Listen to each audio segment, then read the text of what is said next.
Hey guys, Bella here. This video is going to be a sales update for August 2018. As you can see, I've done $2,995 in revenue. So this is over the last month, August 1st through the 31st.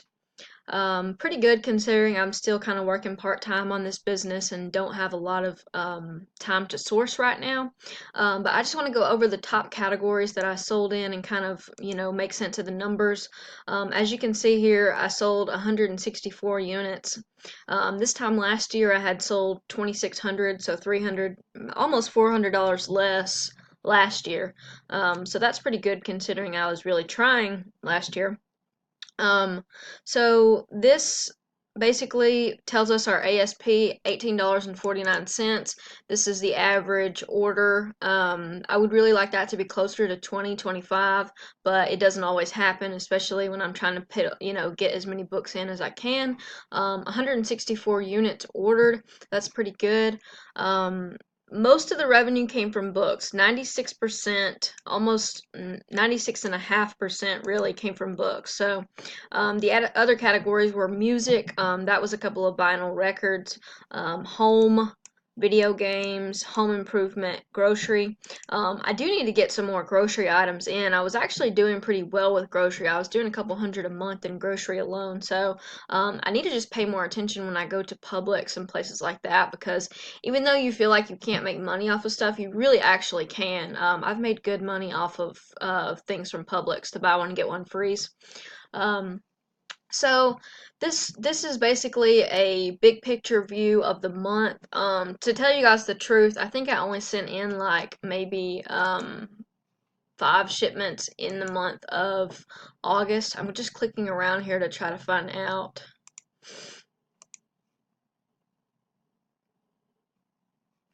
Okay, yeah, so only 5 shipments in August. Basically, what I do is put every shipment for the month numbered, like this is August number 4, August number 5, so I can see that August number 5 arrived. So yeah, only 5 shipments, but I did focus on higher ticket items, more expensive books.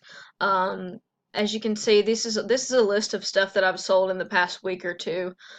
We can pull up the last period as well, but right here, this one book alone, I think I paid like $15 for it, and I got 47, so really good profit on that. A lot of these books I've gotten for $1 or $2.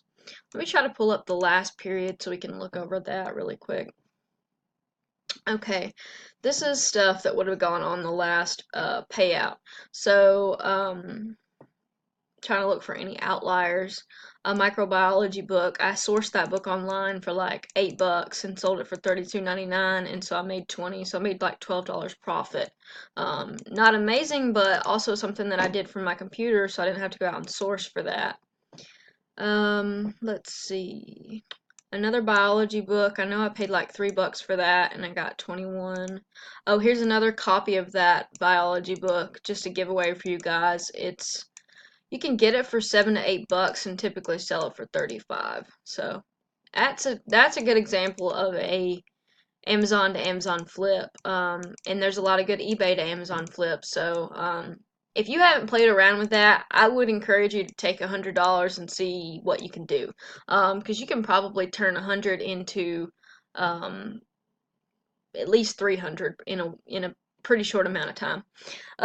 Let's see. This book, The Giant Book of Sunday Sermons, I got that for $3. And it had a 4 million rank. And I debated getting it, and I was like, oh, it doesn't matter. It's 4 million rank, but the price is good. I think it was listed for somewhere along, maybe the cheapest one was like 70 or 80. So I just put mine up for $49.99, and it sold in like 2 weeks. So rank is not everything. I try to stress that in some of my videos. Like, you can't be stupid about it. You can't just buy a bunch of highly ranked books like 5, 6, 7 million and just expect for the sales to roll in. But if you're getting a book for $3 and it's going to sell for 50, I think we could wait even 6 months to a year for that book to sell. But in this case, it only took 2 weeks. So off of $3, I turned it into $34.84. So a decent $30 profit on $3 investment. Let's see. trying to look for any outliers or anything interesting. To me, it's just good to look at what other people sell. Here's a great book, Shelley Cashman series, Microsoft Office 365. I've got about 5 copies of that in stock right now. I can usually pick that up for $20 at my university on the Facebook Marketplace. So what I'll do is schedule a bunch of meetings for the same day, the same time, and just buy a bunch of textbooks from students. So off of $20, I turn it into $71, so I made $50 profit. What I generally do is post to the Facebook group, hey, I'm looking for this book, message me if you have it, and then they all message me, and then I just set up to buy all of the books from the same book from a bunch of different people. So I'll probably do that again this week. I typically wait for like my 5 copies to sell off, like right now that I've got in stock. So that'd be almost $500 that I'm gonna flip. So 5 copies at $50 profit each, $250. So I mean, that's profit. That's really good to me. And sometimes the book price jumps up to 100. Just depends.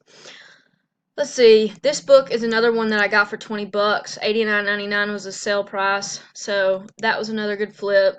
Let's see.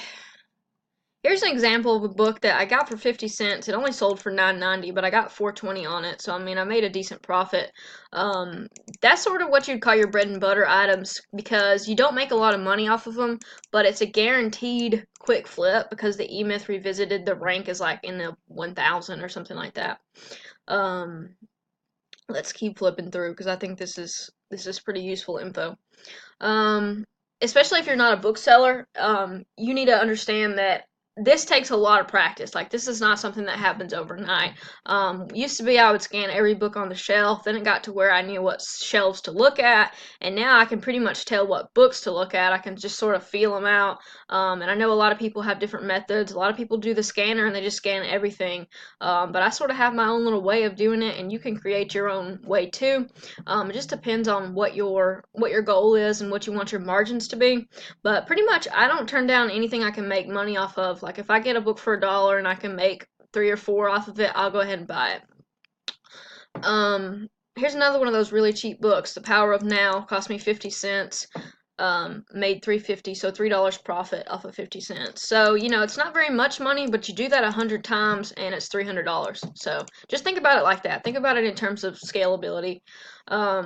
Here is another textbook. I probably picked that up for $20 and sold it for 85.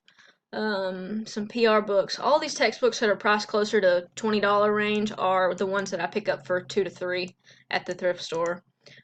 Here's a CD actually that I got for $1 and sold for $16.99. So that's kind of interesting. I don't sell a lot of CDs.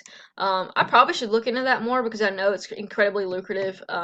But if any of you guys sell CDs, leave some information in the comments. Like, what do you look for? Do you only look for sealed, or do you look for used CDs? I've sold a few, but really only a handful. I've actually sold more vinyl records than I have CDs. So let's keep flipping through. Oh, here's a stamp that I got from Hobby Lobby for like $1.50. And I was just in there looking for myself, and I got really, sometimes I'll just get really weird and curious and just start scanning everything. I know you guys know the fever, like if you've ever been in a store, like just shopping for yourself, and you're like, maybe I should scan this. So I wound up scanning those pinata stamps and bought all of them, and I think I paid like $1 or $2 for all of them. And they all sold off. I didn't make a ton of money, but it's a decent profit. Let's see. Some pre-cal books. That was a really old book, In Search of Lake Monsters. Sold that for 25 bucks. I know I paid like $1 for it. Oh, here's a nice flip. $1 into $59.99. AP Spanish book, really thin paperback. A lot of times people will just look right over those really small books, but I always just I focus on the content of the book. What is the book about? Spanish 2, another really cheap. I think I paid probably $3 for that, and that flip was pretty quick. See, I got a return on a textbook. That's always fun. This is actually the first time I've looked at this as well, so sorry if it's not super planned out. Running this type of business, I don't have time to just comb over every little thing. Like most booksellers will tell you, I focus on the revenue and, the ASP, but I'm not really necessarily looking at every little thing that sells because, that's something that you can do in the earlier stages, but later on, if I just looked through every one of these, I would spend a lot of time doing it. And anytime that you're doing something that is not sourcing or listing, it's basically an opportunity cost. So, you just have to look at it like that. Like right now, I am getting ready to go to a meeting and I have a lot of other things that I need to do today, but I sort of have to prioritize what is the most important and what do I need to focus on, what has to get done today versus what can get done later this week or what can even get done later this month. So, that's just kind of my thought process on how I run multiple businesses at once because right now I actually have 7 different streams of income. So, as you can imagine, it gets a little bit cloudy sometimes in terms of, okay, shit, like, what do I need to do today? Like, I have to get this done, but I do need to look over that, but it's not necessarily, urgent and important. Everything seems important, but, it has to be urgent and important to get to it. Okay, so rant over. So let's see. Here's another record that I picked up for $1 and it sold for $15.99, so $9.38. So I made $8 profit off of $1. Imagine every dollar you spent, you got $8 back. Like that's investing really, really well. So that's what I try to tell myself about spending all this money on sourcing and stuff. Like pretty much every dollar I spend, I'm not gonna get $8 back, but I will get at least $3 to $4 back, and hopefully even more than that. But it's a long-term strategy. I would like to look at how much I've sold so far this year while I'm on this video real quick. I'm gonna go through the rest of these while we're at it. A vacuum breaker. That's something that I picked up from Home Depot for like $1, and I believe this sold 2 of them, maybe 2 or 3. So made about $6 profit on that. There's some more books. Yeah, that's pretty much, you guys can, pause and look at what sold if you want. It's always good to, if you haven't sold a lot, then you don't really know what sells, but I think sales rank is it's a good indicator. It doesn't lie, but at the same time, the higher ones are sort of misleading because there's all this information out there about how, 2 million, that's way too high, which is complete bullshit. Like, 2 million will sell all day long. Let's see. Yeah, that's pretty much it. There's a Bratz game, PlayStation 2, that I picked up for like $2. And I priced it $19.50 with FBA, and so I made $10 profit off of that. The thing about FBA and PlayStation games is people will pay double, triple just for the FBA. So don't forget about that. A lot of times that we, kind of second guess our pricing, but just list it and leave it alone. That is my biggest tip because a lot of times, when you want your sales to be, coming in, you'll just be like, well, I'll just lower the price a few dollars here, a few dollars there. But if you go through all of your inventory and you keep doing that, you're gonna sell yourself short. So my biggest tip is to maybe when you list it, price it a little higher, and then go through about once a month and manually update your prices. I tried to reprice her, I didn't like it at all. Especially I don't have enough products to where I can't manually reprice. So that's my 2 cents on that. Let's look real quick on the sales for the year, if we can maybe pull that up. January to da, da, da. Okay, this is January 1st to, well, let's go ahead and look for today is the 5th of August. Apply.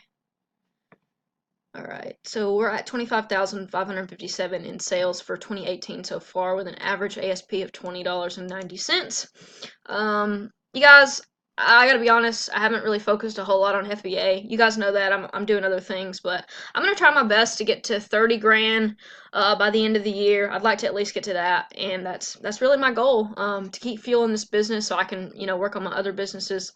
Looks like for the year, 68% of revenue is coming from books. A lot of it's coming from other sources, so I may need to play around with those other categories. But thanks so much for watching the video, guys. Hopefully it was helpful. Hopefully all of you booksellers out there have a good month in September, and maybe we can just keep making money and riding this train as long as we can. So thanks for watching.